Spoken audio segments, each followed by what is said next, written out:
Health care के प्रायोजक हैं AK विज़न।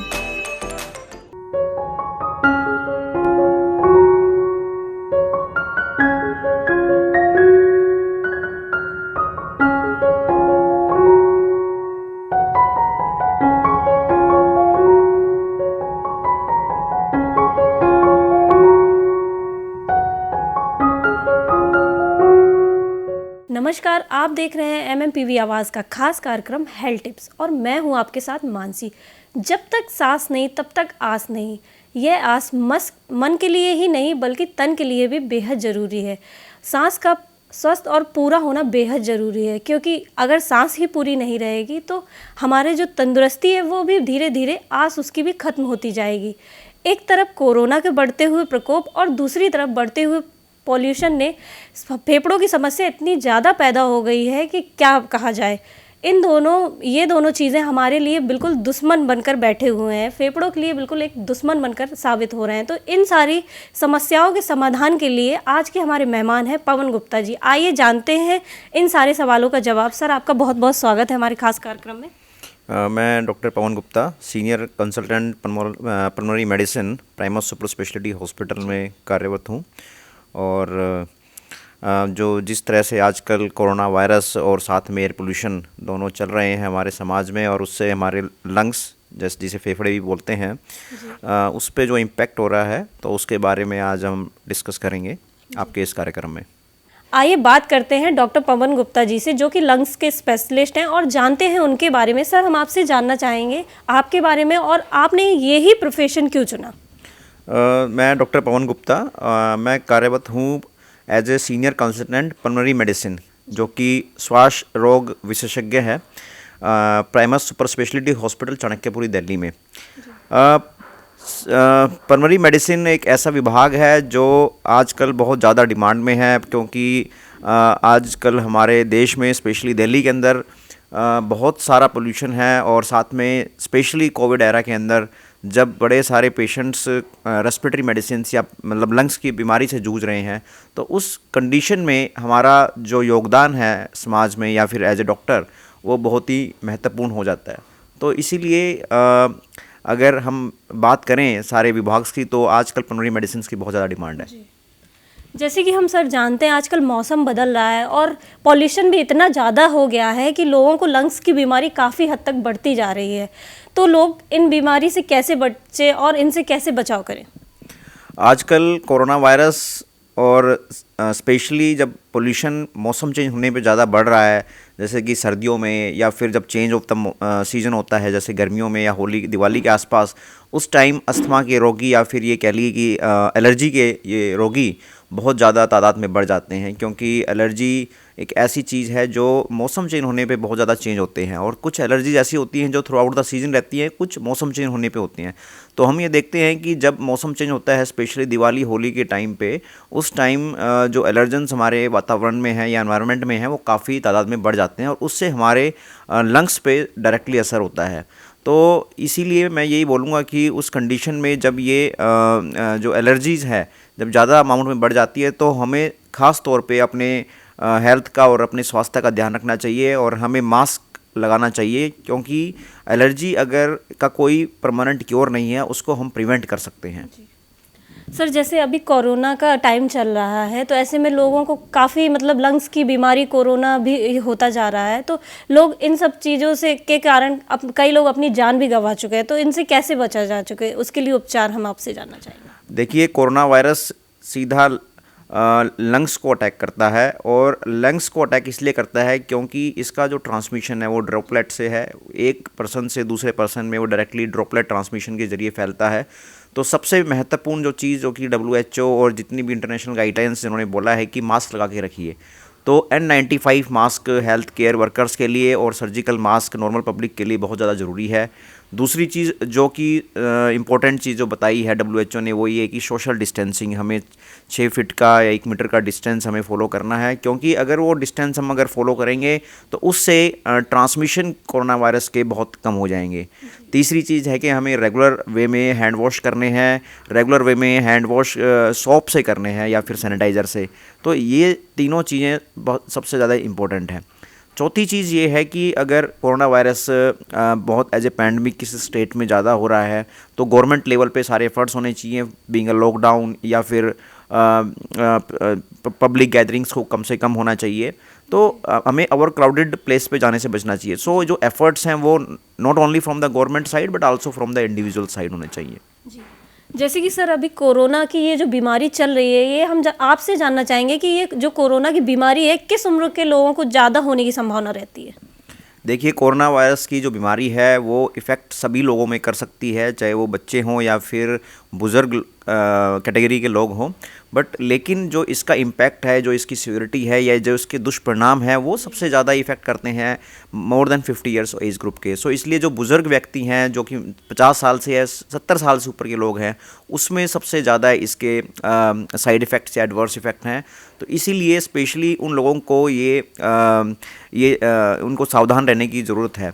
दूसरा, जो बच्चे हैं, बच्चों के अंदर हालांकि होने के चांस ज़्यादा हैं, बट अभी तक कोई स्टडीज़ ऐसी नहीं है जिसमें देखा गया है कि बच्चों में इससे काफ़ी ज़्यादा सीवियरिटी है।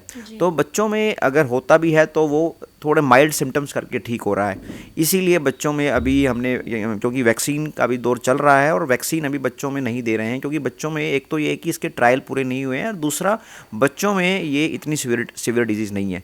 तो स्पेशली जो more than 50 year of the age, दूसरा जिसको ऑलरेडी पहले कुछ बीमारियां हैं जैसे शुगर, ब्लड प्रेशर या हार्ट की बीमारियां या फिर लंग्स की पहले बीमारियां हैं जैसे अस्थमा या एलर्जी, तो उनको ख़ास तौर से ध्यान रखने की ज़रूरत है।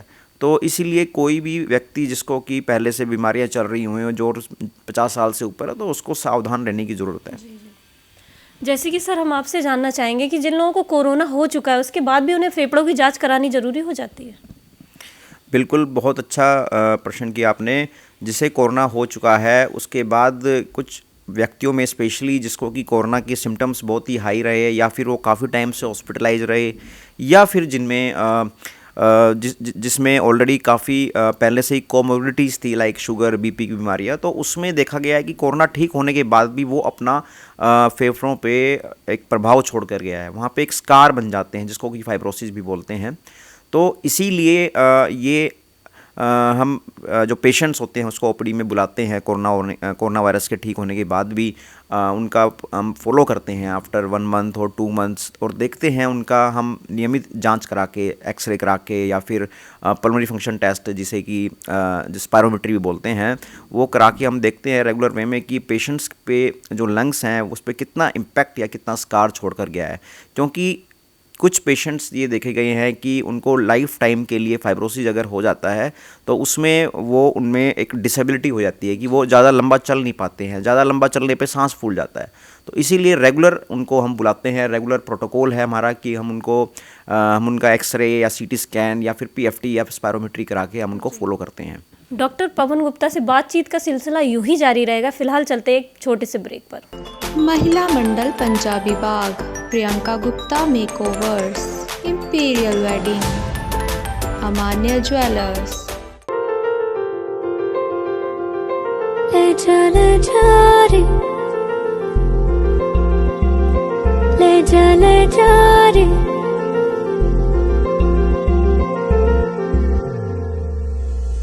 ले जा रे, महकी रात में चुरा के सारे रंग ले जा।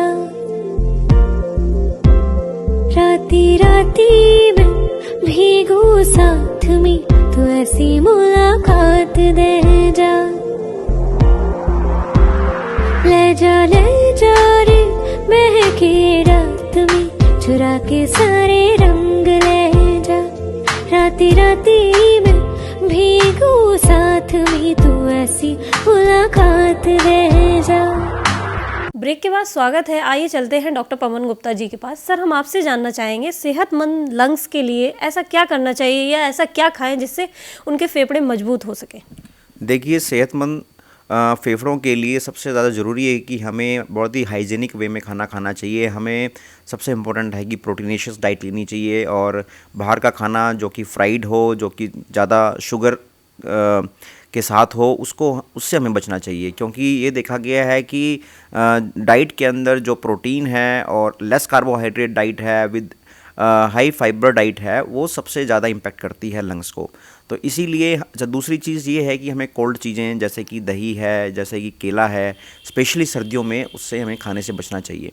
तीसरी चीज़ ये है कि हमें, जहाँ तक एनवायरनमेंट का एक सवाल है, तो हमें हाईली पोल्यूटेड एरिया पे जाने से बचना चाहिए, जैसे कि हमें डस्ट इन्वायरमेंट या जहाँ भी कंस्ट्रक्शन चल रही हो।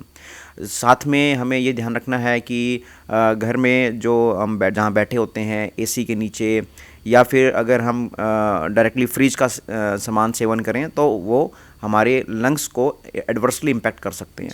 तो इसलिए इन सब चीज़ों का हमें खास तौर से ध्यान रखना चाहिए। जैसे कि सर अभी बात कोरोना की ही चल रही है, तो हम कोरोना की जो वैक्सीन आई है उसके बारे में हम लोगों ने कई सारी बातें सुनी हुई हैं, हम आपसे जानना चाहेंगे उसके बारे में। देखिए, कोरोना वायरस तो हुआ, लेकिन उसके बाद वैक्सीन आई, एक सबसे बड़ी खुशखबरी है पूरी दुनिया के लिए, क्योंकि कोरोना वायरस की वैक्सीन बनने के बाद से ये देखा गया है कि लोगों में एक अलग तरह का उत्साह है, और लेकिन साथ में एक अलग तरह का डर भी है, क्योंकि जो भी कोरोना वायरस की वैक्सीन आई है वो एक शॉर्ट ट्रायल पार करके आई है, क्योंकि जनरली जो भी वैक्सीन होती है वो कम से कम 8 से 10 साल लगाती है, उसके बाद ही बनती है। लेकिन कोरोना वायरस की वैक्सीन एक बहुत ही रैपिड फेज़ के थ्रू गुजरी है, और वो सिर्फ 1 से 1.5 साल के अंदर बन के तैयार हो गई है। लोगों में एक पैनिक है कि इसको लगवाना है, नहीं लगवाना, किन लोगों को लगवाना है, किन लोगों को बचना है, या इसके कोई कॉम्प्लिकेशन या कोई साइड इफ़ेक्ट तो नहीं है। तो मैं ये बताना चाहूँगा कि जो कोरोना वायरस की वैक्सीन है ये सारे फेजेस को पार करके आई है, और अच्छी चीज़ ये है कि सारे फेजेस बहुत तुरंत और बहुत ही तेज़ प्रभाव से इसको पार किया है। पहली चीज़ ये है कि ये मोर देन 18 ईयर के एज ग्रुप में लगनी चाहिए। बच्चों में अभी इसका कोई ट्रायल नहीं है। इसके सिर्फ 2 ही कॉन्ट्राइंडिकेशन है या जिसमें नहीं लगाना है। एक तो जो प्रेग्नेंट लेडी हैं या लैक्टेटिंग मदर हैं। दूसरा, अगर किसी को पहले से कोई डोज वैक्सीन से कोई एनाफिलैक्टिक रिएक्शन या कोई एलर्जिक रिएक्शन कभी पास्ट में हुआ है तो उसको इनसे उसमें ये कॉन्ट्राइंडिकेटेड है या उसको नहीं लगाना है। दूसरी चीज़ है कि किन लोगों में इसको हमें थोड़ा सा खास ध्यान देके जो है ना लगाना चाहिए, या हमें सावधानी तौर से देखनी चाहिए। तो इसमें ये देखा गया है कि जिसको पहले थोड़ा ब्लीडिंग डिसऑर्डर्स हैं या जिसमें खून जल्दी आने की टेंडेंसीज़ हैं, क्लोटिंग फैक्टर्स डेफिशिएंसीज़ हैं, उसमें हमें थोड़ा सा ध्यान से करना चाहिए। बाकी कई लोगों के ये सवाल होते हैं कि क्या जो डायबिटिक हैं या फिर बीपी वाले पेशेंट्स हैं या फिर जिसको हार्ट की बीमारियां हैं, क्या उनको भी लगनी चाहिए? बिल्कुल, उनको तो ज़रूर लगनी चाहिए, क्योंकि वो ज़्यादा सेंसिटिव है कोरोना वायरस पकड़ने की, तो उनको इम्यूनिटी की ज़्यादा ज़रूरत है। अच्छा, ओल्डर एज ग्रुप के अंदर भी ये अप्रूव्ड है, कोई ऐसा नहीं है कि हमें 70 साल से ऊपर को नहीं लगाना चाहिए। तो सिर्फ जो लेस देन 18 ईयर्स जो बच्चे हैं, सिर्फ उसको अभी नहीं लगाना है। उसके लिए भी अभी ट्रायल चल रहे हैं, और जैसे ही वो ट्रायल पूरे हो जाते हैं बच्चों के लिए तो उनमें भी ये अप्रूव हो जाएगी। और ये अभी तक टोटली सेफ़ है। अभी तक कोई साइड इफ़ेक्ट नहीं देखा गया है, कोई मेजर साइड इफ़ेक्ट नहीं देखा गया है। जो छोटे मोटे जो साइड इफ़ेक्ट या जिसे हम कहते हैं कि माइनर साइड इफ़ेक्ट हैं, वो ये है कि इंजेक्शन साइट पे पेन होना, थोड़ा वोमिटिंग या फिर हल्का सा फीवर आना 1 या 2 दिन के लिए, और वो भी थोड़ा सा पैरासीटामोल लेके जो है उससे हम निजात पा सकते हैं।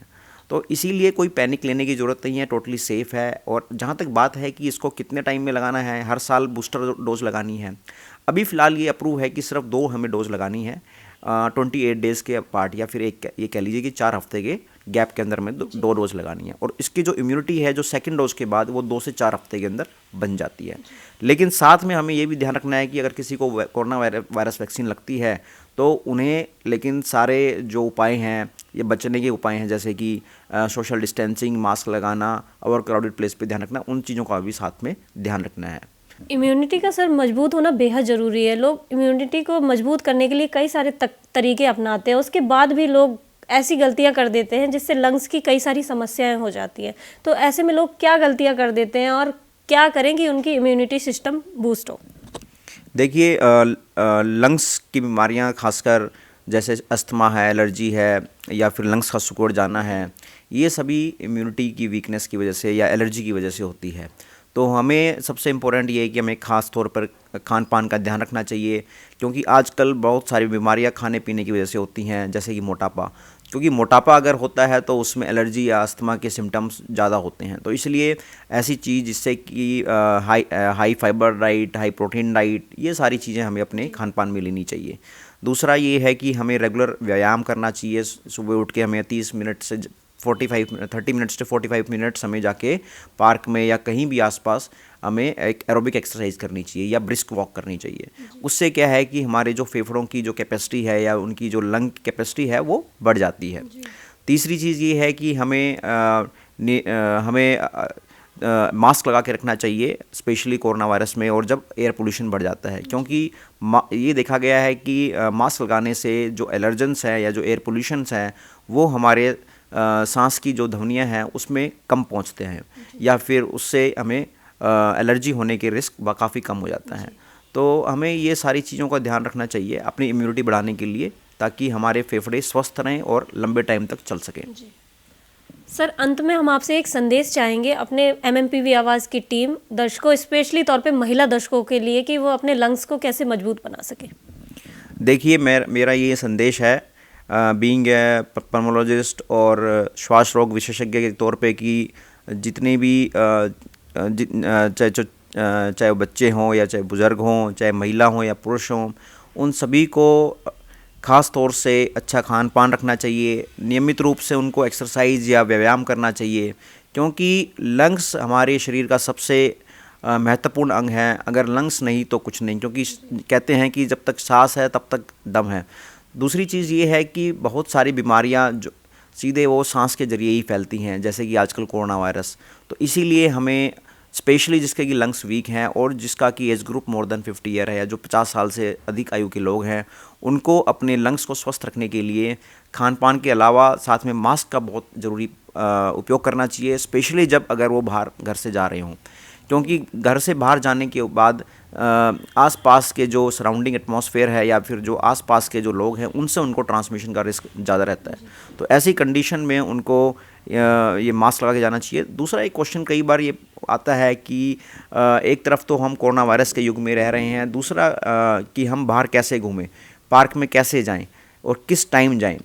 उनके लिए मेरा ये संदेश है कि उनको पार्क में जाना है जब एयर पोल्यूशन लेवल कम हो, जिस early hour of the morning, जैसे कि सुबह के 5-6 बजे या 7 बजे उनको जाने से बचना चाहिए। जब थोड़ा सा मौसम सेट हो जाए या मॉर्निंग में 7 बजे के बाद, और इवनिंग में 6 बजे से या 7 बजे से पहले जाना चाहिए, क्योंकि मॉर्निंग में 6 बजे से पहले और इवनिंग में 6 बजे के बाद एयर पोल्यूशन लेवल थोड़ा हाई होता है। और अगर पार्क में भी जा रहे हैं तो एटलीस्ट वो एक मास्क लगा के रखें। उसके अलावा उनको नियमित रूप से घर पे भी अपने रेगुलर वॉक रखनी होती है। कई सारी महिलाएं ऐसी हैं या फिर पुरुष ऐसे हैं जो कि लंबे टाइम से लंग्स की बीमारियों का शिकार हो रहे हैं, उनके लंग कॉम्प्रोमाइज़ है या फिर उनके लंग्स में सिकुड़न है। तो ऐसे लोगों के लिए मेरा ये संदेश है कि वो एटलीस्ट घर पे अपना नियमित रूप से अपना घर का कार्य रखें, ताकि उनकी जो लंग की कैपेसिटी है वो एक मेंटेन रहें। इसके अलावा अगर किसी को लंग्स की बीमारी है काफ़ी लंबे टाइम से, जैसे कि अस्थमा की या COPD की या ILD जो कि एक सिकुड़न की बीमारी है, तो उनको नियमित रूप से डॉक्टर को दिखाना चाहिए। हर महीने या 2 महीने में उनका परामर्श लेना चाहिए, ताकि जो भी ज़रूरी टेस्ट हैं, चाहे वो एक्सरे हैं, CT स्कैन है या लंग फंक्शन टेस्ट हैं, वो डॉक्टर उनको प्रिस्क्राइब करे और उनको कराएं। और जो भी डॉक्टर्स उनको प्रिकॉशन बताएं या फिर जो मेडिसिन बताएं उनको वो नियमित रूप से लें। तो मेरा यही है कि स्वस्थ रहिए, लंबे चलिए और साथ में कोरोना वायरस से बच के रहिए और वैक्सीन का यूज़ करिए, क्योंकि वैक्सीन आप लोगों के लिए ही है। अगर आप लोगों ने नहीं ली तो जो एफर्ट साइंटिस्ट हमारे वर्ल्ड के या फिर जो हमारे WHO कर रही है वो सारा जो है ना वेस्ट हो जाएगा। इसलिए मेरा आपसे ये संदेश है कि आप लोग जो गवर्नमेंट की गाइडलाइंस है उसको फॉलो करिए। धन्यवाद। Thank you sir. हमारे खास कार्यक्रम में हेल्थ टिप्स में हमारे साथ थे lungs specialist doctor Pawan Gupta ji. आप देखते रहिए MMPV आवाज़।